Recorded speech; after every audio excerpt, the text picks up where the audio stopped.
नमस्कार, आप देख रहे हैं मैहर टाइम्स। मैहर टाइम्स में हमारे साथ पुनः मैहर के शान डॉक्टर कैलाश जैन जी। डॉक्टर कैलाश जैन जी का सपना साकार होते दिख रहा है। जैसा कि पिछली खबर में हमने देखा कि डॉक्टर साहब ने बोला कि बाबा अलाउद्दीन खां साहब का जो उनकी जन्म तारीख है उसके अनुसार उनके कार्यक्रम होने चाहिए और सरकार को भी आपने अवगत कराया था। उसी खबर को देखते हुए स्थानीय कलेक्टर व विधायक श्रीकांत चतुर्वेदी द्वारा बैठक की गई और उन तमाम विषयों को लेकर चर्चा की गई। इसी बात को लेकर आज हम डॉक्टर साहब से पुनः चर्चा करेंगे कि उनके सपने साकार हो रहे हैं। डॉक्टर साहब, आपका बहुत बहुत स्वागत है मैहर टाइम्स में। आपका जैसा कि देखा जा रहा है सपना साकार हो रहा है। बाबा के आप अनन्य भक्त हैं।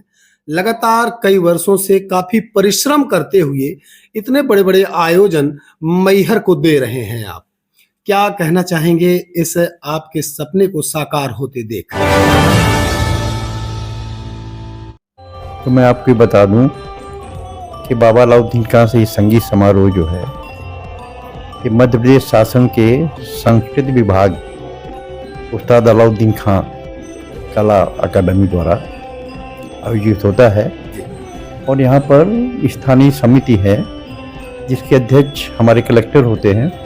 मैं तो एक सचिव हूँ उसका, लेकिन पूरी जिम्मेदारी जो है कलेक्टर के आदेशानुसार समिति की बैठक होती है, निर्णय लिया जाता है और तब कार्यक्रम सबके सहयोग से सफल होता है। सबसे अच्छी बात तो ये है कि सिर्फ संगीत समारोह ही नहीं, हमारे जो कीर्तिमान के कवि सम्मेलन भी होता है, 42 साल से हो रहा है, अभी 43वां होता है, तो उसको भी बड़ी ख्याति इसलिए भी मिली कि सबका सहयोग मेरे साथ रहा।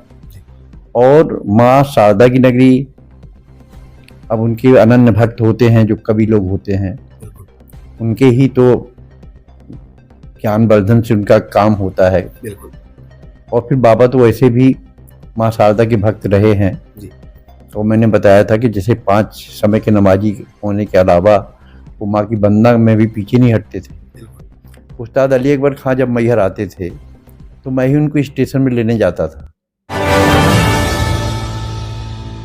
ने लगातार इतना काम कर रहे हैं उनके लिए और निश्चित तौर पे आप ये सपने साकार हुए हैं कि उनके जिस दिन उनका जन्म हुआ, ये आपकी वाणी ही है। उस दिन से 8 तारीख, 8 दिसंबर, 8 अक्टूबर, 8 अक्टूबर आपने बोला कि 8, 9 और 10 3 दिन के प्रोग्राम हो या फिर 6, 7, 8 ये 8 तारीख रहे। हाँ। तो कल कमलेश सुहाने जी ने बोला कि 8 तारीख से इसलिए क्योंकि बाबा का जन्मदिन उसी दिन है। तो ये चीजें आपके कहीं ना कहीं साकार हो रही हैं। नहीं, अब देखिए ना, अपन तो एक तरह से बाबा का 50वां आयोजन है जी, है ना जी। वैसे तो 62 साल हो गए बाबा का आयोजन होते हुए, लेकिन कला परिषद से जो होता रहा है उसका 50वां आयोजन है। तो 50वां आयोजन ये है। तो ये इसी अक्टूबर से होगा? हाँ, इसी अक्टूबर से, मतलब इसी 2024 में ही 50वां होना है ना। और तानसेन जी का 100वां होना है ना। तो हमारी जो कलेक्टर महोदया हैं उनने इतना इंटरेस्ट लिया, आप ताजुब करोगे कि कोई कलेक्टर 8 बजे, उनके आने से हम लोग भी, नहीं तो 9 बजे घूमते हुए चले आ रहे हैं। सही है। उनके आने से हम लोग भी पंक्चुअल होते थे और 4 बजे सुबह तक, बताइए, मतलब कार्यक्रम के अंत तक कोई कलेक्टर बैठे तो जीवन, या तो श्याम प्रसाद शुक्ला थे 76 में जब वो आए जी, और यहाँ पर कला मतलब आयोजन हुआ, तब उस रात से 8 बजे से सुबह 8 बजे तक, जब तक आखिर में अली अकबर दादा ने बजाने लिया, वो बैठे रहे। अब वो बैठे तो कलेक्टर भी रहेंगे, कितने प्रशासनिक अधिकारी रहेंगे, और आप हमारी रानी बार्डर जी की वजह से भी, है ना, बिल्कुल, इसलिए जितने अधिकारी हैं हम सब लोग अपने तो अच्छे से। तो क्या तैयारियां चालू हो गई? तैयारियां देखिए, 3-4 चीजें मैंने जो मुख्य रखी। पहली बात तो यह है कि 50वां आयोजन है अगर, तो पहला बात तो यह है कि अपन लोग हम लोग स्थानीय समिति और अलाउद्दीन खां अकादमी ये प्रयास करे कि बाबा को भारत रत्न दिया जाए। बिल्कुल, ये भी चर्चा हुई उसमें, है ना, उस मीटिंग में चर्चा हुई। ये चर्चा हुई। और पिछली बार ही मैंने बताया था कि बाबा के घर में 9 पद्म पाठ हैं। आप उन सबको भी बुलाया जाए। नहीं, वो तो नहीं रहे, मतलब जो भी है अभी, हाँ, उन सबको बुलाने की भी चर्चा जो हो जाए, ठीक है ना, पहली बात तो। दूसरा, बाबा के नाम से अलाउद्दीन खां पुरस्कार बिल्कुल की घोषणा हो कि प्रतिवर्ष कम से कम 5 लाख 1 रुपया की राशि किसी ऐसे कलाकार को जिसने, जरूरी नहीं कि बाबा के घर आने का हो, जरूरी ये है कि उसने संगीत को किस ऊंचाइयों तक, चाहे वो गायक हो, चाहे वादक हो, चाहे नृत्यांगना हो, है ना, संगीत से संबंधित जिनने ऊंचाइयों को प्राप्त किया है, उन्हें सभी को सम्मानित करने का प्रतिवर्ष एक सम्मान समारोह होगा। तो ये प्रश्न उठा कितनी राशि बनेगा। अब राशि इंपॉर्टेंट नहीं है, इंपॉर्टेंट है अब जैसे कोई पूछता है IFA अवार्ड मिला या ग्रैमी अवार्ड मिला, कोई पूछता है क्या कितनी राशि थी? भैया उसको तो ग्रैमी अवार्ड मिला। तो लोगों ने कहा भैया इस बार देखा है आपने, ये अपने जाकिर हुसैन साहब को अलाउद्दीन खां सम्मान समारोह मिला। बोले भाई ये तो अच्छे तबला वादक, उनको मिलना ही चाहिए। इस तरह से एक पैनल बनेगा भोपाल में, और कुछ हो सकता है सलाह है हम लोग की भी चल जाए कि भाई ऐसे हम लोग दिमाग में है ना। तो हमारी रानी बाडर जी बोली कि इस बार अनुष्का शंकर को क्यों ना बुलाया जाए।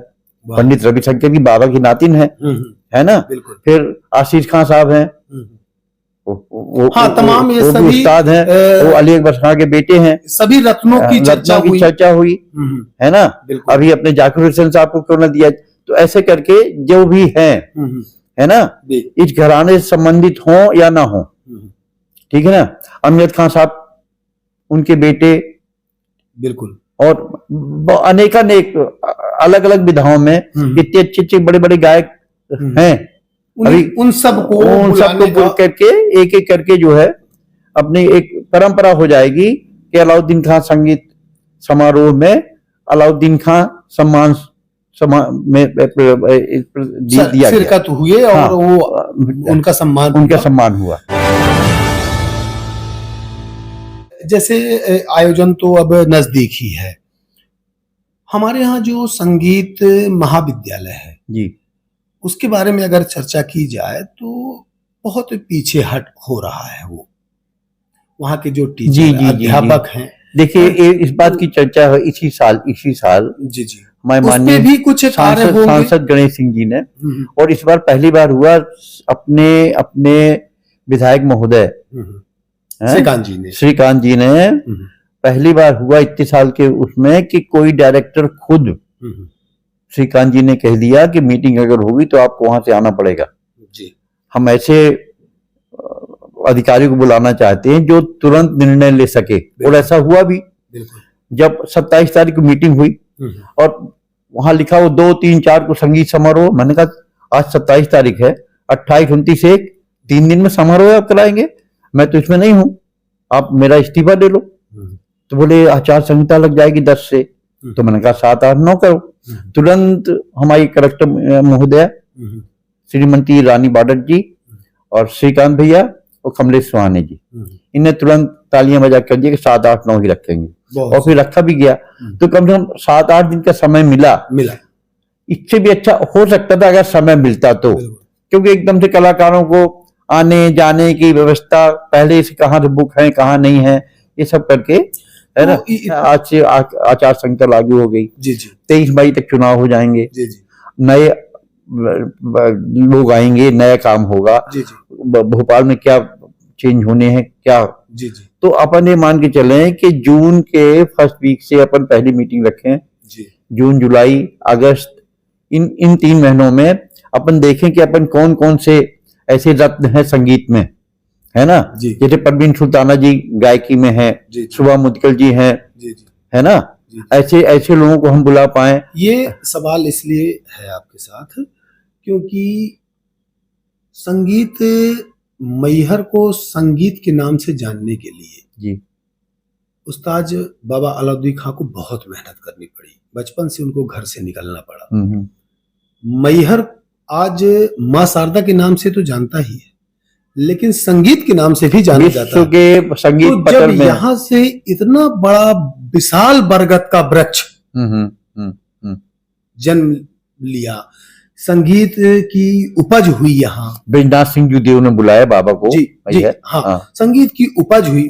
उस वृक्ष को वो मैहर में लाके रखे, ये तो ब्रजनाथ सिंह जी। जी जी जी जी। तो उसके बाद दूसरा फल उपज हुआ या नहीं हुआ, या ऐसा कौन सा फल है जो बाबा के इर्द गिर्द थोड़ा सा समझ में आता हो, तो अगर हमारी मीडिया मजबूत रहेगी तो उनको भी हम फ्रंट में लाके और आम जनमानस को दिखा सकते हैं कि बाबा का जो वृक्ष था, एक आध उसकी अर्क की बूंदें गिरी हुई हैं यहाँ। जरूर तो जरूर, ऐसे जरूर, लोगों को हम जरूर। सामने भी लाना चाहते हैं। तो अगर ऐसे हो तो मीडिया के थ्रू, जयंत भैया के थ्रू हम उनसे संपर्क कर सकते थे। जरूर जरूर जरूर। अब देखिए ना, कितने सारे संगीतकार, सलील चौधरी जी, एस.डी. बर्मन जी, अभी और बहुत बाकी, रोशन संगीतकार रोशन जी, है ना जी जी, उनके तो हमारी दुकान में खाते में उधारी लिखी हुई है। जी जी।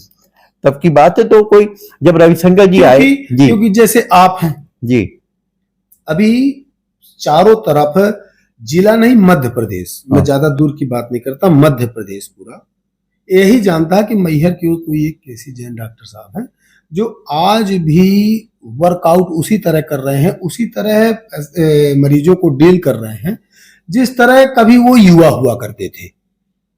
तब आपके बाद किसी को कोई है ही नहीं, कोई जानता ही नहीं। देखो देखो, उस दिन मैंने कहा था जी कि वह दिया हूं मैं हवा जिसको बुझाएगी जरूर, पर यहाँ कोई ना कोई फिर जला देगा। ये परंपराएं चलती रहेंगी। ये तो जो है ईश्वर की कृपा है। बाबा का गुणगान गाने के लिए, जी, बाबा का गुणगान गाने के लिए, बाबा के लिए परिश्रम करने के लिए बाबा ने आपको, ये तो देखिए ना, ये तो मेरा सौभाग्य था।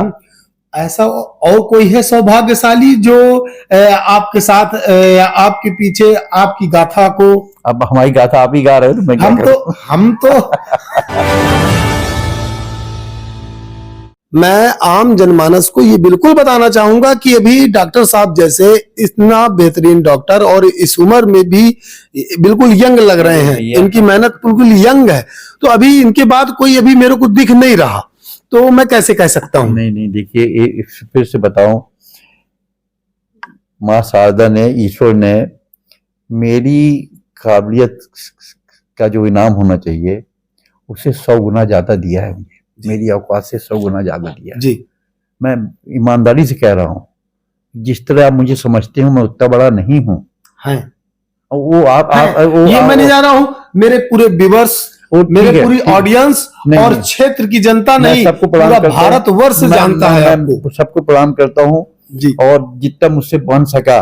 देखिए, एक पहली बात तो ये लोग विश्वास नहीं करते थे कि कोई आदमी 4 साल 5 साल इंग्लैंड में रह के मैहर आएगा। बिल्कुल 3 रुपए मेरी फीस होती थी, बिल्कुल ठीक है ना। और मैं आपको भी बाहर दिखाता हूँ, जब से मैंने अस्पताल खोला अभी तक हमारे पास वही बेंच रखी हुई है, उसी बेंच में बैठता हूँ, उसी कुर्सी में बैठता हूँ, कुछ नहीं चेंज किया। कि अब स्टील का कर दो, 50 साल हो गए तो इसमें लगवा दो, इसमें एक ग्रेनाइट लगवा दो, बिल्कुल वैसी कोई चीज है। मैं चाहता था कि मैं जिनके लिए यहाँ बैठा हूँ उनके लिए उपलब्ध रहूं, मुझे वीआईपी कल्चर नहीं चाहिए। मुझे जो है वो आएंगे, उनकी सेवा भी करूंगा मैं। तो देखिए, अभी हमने घर में भी थे, हम अपनी माता श्री को बताए कि आज फिर से एक बार मौका मिला है डॉक्टर साहब से मिलने का, तो उन्होंने आपकी बात बताई कि बेटा एक बार तुम बहुत बीमार थे, तो पापा नहीं थे, पापा ड्यूटी गए हुए थे, तो चाचा और मम्मी आपके यहाँ रात्रि के तकरीबन 11 बजे आए थे। मैं मतलब मुझे लेके, उम्र मेरी उस समय 3 वर्ष की थी। तो डॉक्टर साहब, और आर्थिक स्थिति माताजी की हमारी उतनी थी नहीं, डॉक्टर साहब के यहाँ लेके गए, कोई फीस नहीं, कोई दवा का पैसा नहीं, फ्री ऑफ कॉस्ट तुम्हारी दवाई किए थे, और 3 बार ले जाना पड़ा था क्योंकि वो खुद बार बार बोल के गए थे कि इस बच्चे को फिर से लेके आना। उस समय मुझे बता रही थी मम्मी कि एक सूखा टाइप में जो रोग होता है वो हो गया था। तो इसके लिए मैं तहे दिल से शायद माँ शारदा इसीलिए आपका शिष्य बना के रखी है मुझे। नहीं, मुझे तो लगता है कि जैसे मैंने कुछ आपको लिख के दिया हो कि इसको पढ़ दो। नहीं, ऐसा नहीं है। मैं बिल्कुल पूरी विश्वसनीयता के साथ, और अगर ऑडियंस कहेगी तो मैं अपनी माँ को भी प्रणाम करता हूँ, आपके सामने लाके दिखा दूंगा। और अभी मैं यहाँ पर अगर कुछ बैठा हूँ तो आप निश्चित ही आपकी माता जी के हृदय से मेरे लिए आशीष के 2 वचन निकले होंगे। एक जियत रहा दादू, जियत रहा, बस जी रहा हूँ लेकिन मुस्कुराहट के साथ जी रहा हूँ। और जरूर डॉक्टर साहब, हम एक बार आपके सभी मरीजों से मिलेंगे और निश्चित तौर पर जिस दिन आप समय देंगे। मैं चाहता हूँ आदमी दिखाओ, किताब में तो आप सब पढ़ लेते हो। जी, किताब में सब पढ़ लेते हो। जी, ठीक है ना, लेकिन किस तरह से बात बेहद बेसलीका हो, मगर जी बात कहने का सलीका चाहिए। कैसी स्थिति में मरीज लेके आते हैं और मैं कह दूं अरे जब मरने लायक हो गया तब लेके आए हो, है? हाँ, ये बात तो सत्य है। मेरी माँ ने मुझे बजाया तो मुझे तो मान लो विश्वास है, मैं भी कई बार देखा। लेकिन जी जनता को भी हम ये दिखाना चाहते हैं, तो हम आपसे एक बार निवेदन करेंगे जरूर कि एक दिन हमें समय इस चीज के लिए जरूर मिले। अब चलिए, बहुत धन्यवाद। 1 मिनट के लिए कि हम लोगों ने सपना संजोया है कि इस साल का जो 50वां बाबा लाउद्दीन का समारोह हो, है ना, तो आप सबकी सहभागिता रहे, पूरी व्यवस्थाएं रहेंगी, सब लोग आए, लगे लोग एक बार के ये समारोह नहीं है, ये बाबा लाउद्दीन का महोत्सव हो गया। इसको महोत्सव आप लोगों के कृपा के बिना और हमारे मीडिया की कृपा के बिना, मैंने उस दिन भी कहा था कि फूलों को महकने का बड़ा शौक है, मगर मुमकिन नहीं हवाओं से रिश्ता किए बगैर। ये हवाओं से रिश्ता तो आपके जरिए होता है भैया। मैं पूरे कर्मियों को, जितने भी आपके हैं मीडिया कर्मी को प्रणाम करता हूं, और इस विश्वास के साथ कि वो पूरा सहयोग हमको करेंगे और मैं लेकर रहूंगा। प्रणाम कर रहा हूँ। बहुत धन्यवाद। तो चर्चा आज चल रही थी डॉक्टर कैलाश जैन साहब से कि किस प्रकार से उनके सपने साकार हो रहे हैं, और डेफिनेटली ये कहा भी जा सकता है कि जो चर्चाएं पिछली खबर में हुई थी वही चर्चाएं माननीय विधायक जी और माननीय कलेक्टर महोदया व उनकी टीम के द्वारा एक विशाल मीटिंग कर और उस पर ये तमाम चर्चाएं हुई और कार्य भी शुरू हो चुका है। गौरतलब है कि अभी आचार संहिता लग चुकी है। आगामी दिनों में संपूर्ण विषयों की जानकारी हम आपके सामने प्रस्तुत करेंगे। धन्यवाद। आप बने रहिए मैहर टाइम्स के साथ। धन्यवाद।